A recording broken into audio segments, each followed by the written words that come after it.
श्री स्वामी समर्थ. तर स्वामी भक्तांनो, तुमचं आपल्या चॅनलमध्ये स्वागत आहे.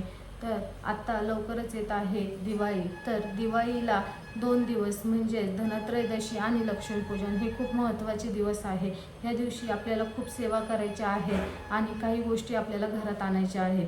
तर दिवाळी हा सण आपल्या मराठी बांधवांसाठी खूप मोठा सण आणि उत्साहात साजरा केला जातो. आणि धनतेरसला आपल्याला काही गोष्टी घरात आणायच्या आहे किंवा काही आणायच्या नाही हे आपण पाहूया. तर धनत्रयोदशीला काही लोक परंपरेनुसार किंवा ज्यांच्या घरात जशी परिस्थिती असेल तसं थोडं तरी सोनं खरेदी करतात किंवा चांदी. सोनं चांदी खरेदी करण्यासाठी हा खूप मोठा मुहूर्त आहे, खूप चांगला दिवस आहे.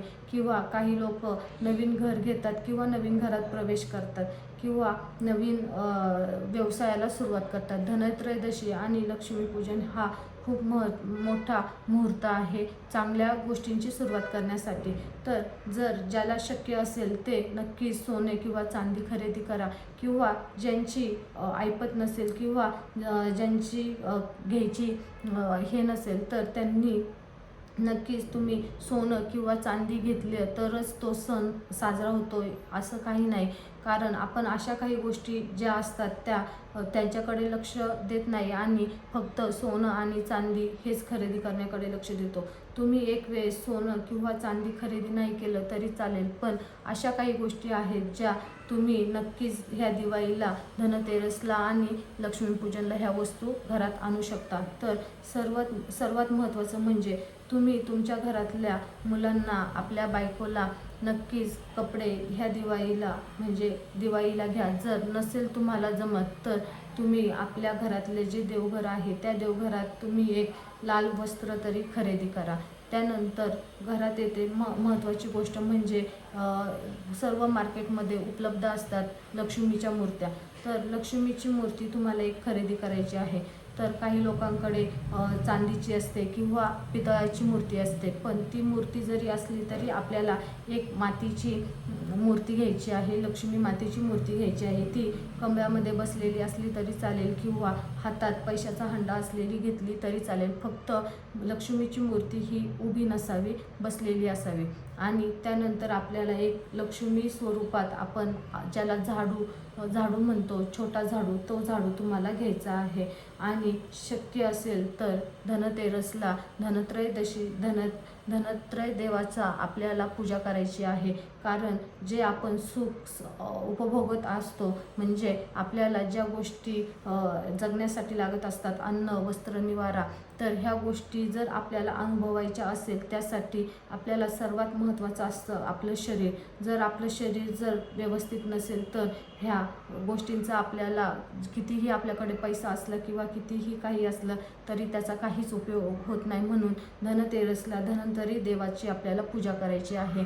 आणि त्यानंतर सर्वात महत्त्वाची वस्तू म्हणजे तुम्हाला जर तुमच्याकडे श्रीयंत्र किंवा कुबेर यंत्र नसेल तर तुम्ही ह्या दिवशी ते घेऊ शकता. पण ते घेतल्यानंतर त्यावर तेवढ्या सेवाही तुम्हाला करता आला पाहिजे. कारण फक्त घ्यायचं आणि देवघरात ठेवायचं याला काहीच अर्थ नाही. कारण ते घेतल्यानंतर त्यावर तेवढ्या सेवाही तुम्हाला करता येत असेल तरच तुम्ही ते घ्या, नाहीतर घेऊ नका. आणि त्याच्यानंतर येतं सर्वात महत्त्वाचं म्हणजे तुम्ही ह्या दिवशी थोडं तरी मीठ खरेदी करा आणि थोडे तरी 10 रुपयाचे तरी धने नक्कीच खरेदी करा. आणि जे धने तुम्ही खरेदी कराल ते धने नक्कीच पूजेत मांडा आणि त्याची पूजा करा. कारण धनत्रयोदशीला धन्याला खूप अनंत साध्य महत्त्व आहे.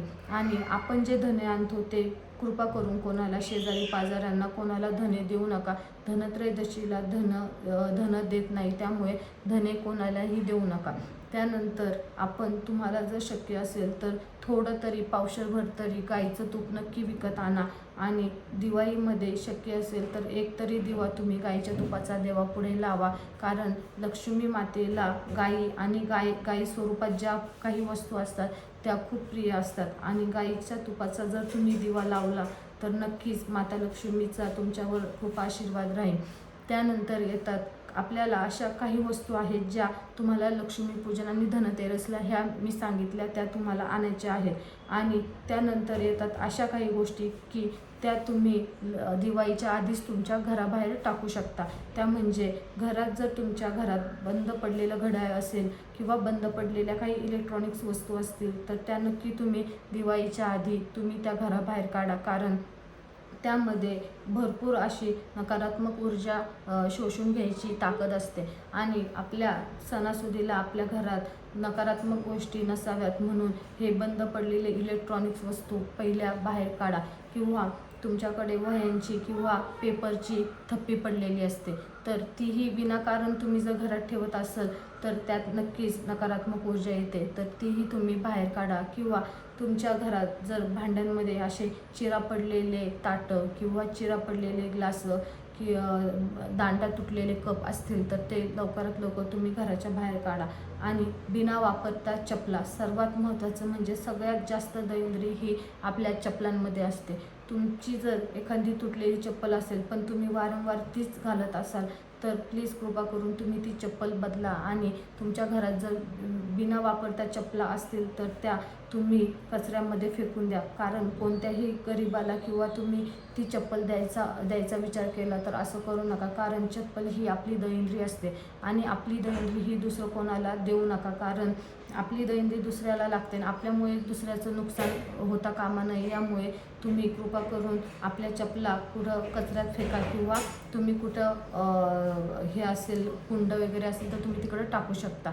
त्यानंतर आपल्याला घरातली साफसफाई करायची आहे, तर घरातली साफसफाई करत असताना जर तुम्ही म्हणजे न वापरणाऱ्या काही गोष्टी असेल, म्हणजे जर तुटलेल्या काही वस्तू असतील तर त्या नक्कीच तुम्ही बाहेर काढा. आणि लक्ष्मीपूजनला आणि धनतेरसला जेवढं काही शक्य होईल तेवढं तुम्ही आणायचा प्रयत्न करा, कारण ह्या गोष्टींमध्ये लक्ष्मी मातेचा वास असतो. तुम्हाला फक्त अशा 4 ते 5 वस्तू आणायच्या आहेत, त्यामुळे तुमच्या घरात लक्ष्मी मातेचा अखंड आशीर्वाद राहील.